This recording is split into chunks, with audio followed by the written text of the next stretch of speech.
Hoy voy a responder una pregunta sobre pérdida de grasa que dice, una vez alcanzado el objetivo de pérdida de grasa, ¿cómo pasar a la fase de mantenimiento? ¿Cuántas calorías aumentar y cómo? Bueno, pues es una pregunta muy interesante porque efectivamente, una vez que alcanzamos el objetivo de pérdida de grasa que nos hemos planteado, viene la etapa más importante y crítica de la estrategia, que es la etapa de mantenimiento. Y es en esta transición a la etapa de mantenimiento cuando muchas veces ocurre el indeseable efecto rebote. Y para evitarlo, pues tenemos que haber hecho las cosas bien durante todo el proceso. Este efecto rebote, al hacer la transición a la fase de mantenimiento, sobre todo ocurre cuando hemos hecho dietas o estrategias demasiado agresivas, con déficits calóricos excesivos, o si hemos planteado mal la estrategia desde el principio. ¿Y en qué consiste una estrategia bien planteada de pérdida de grasa? Bueno, pues es una estrategia que tiene que pasar por 3 fases imprescindibles.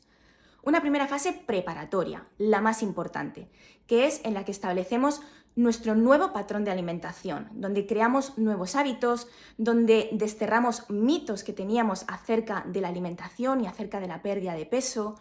donde mejoramos nuestra relación con la comida, detectamos cuáles son nuestros obstáculos, aprendemos a superarlos, y todo esto es lo que va a establecer los cimientos adecuados para construir sobre ello el resto de la estrategia de pérdida de grasa. La segunda fase sería la fase efectiva, y aquí es donde ya aplicaríamos propiamente dicho el déficit calórico, pero no de una forma agresiva, radical, sino de una manera cíclica, aplicando pequeños ciclos con un déficit calórico suave, un poquito en función de cada persona, y alternándolos con fases de mantenimiento, no esperándonos al final de la estrategia para volver a esa fase de mantenimiento, sino volver de vez en cuando para darnos unos pequeños descansos entre ciclos que nos ayuden a hacer más llevadero y sostenible esta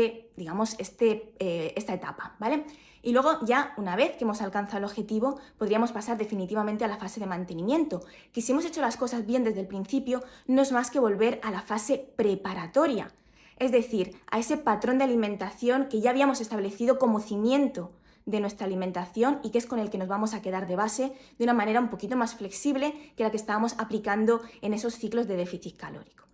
Así que, bueno, esto sería un poco el planteamiento que yo hago y, de hecho, para quien le interese, estas estrategias paso a paso las tenéis muy explicadas en los cursos de pérdida de grasa, de pérdida de peso que tenéis en la escuela online y que os voy a dejar también enlazados por si os interesa. Y os voy a dejar también enlazada una imagen para que veáis gráficamente esto de las fases de la estrategia y así se os queda mejor.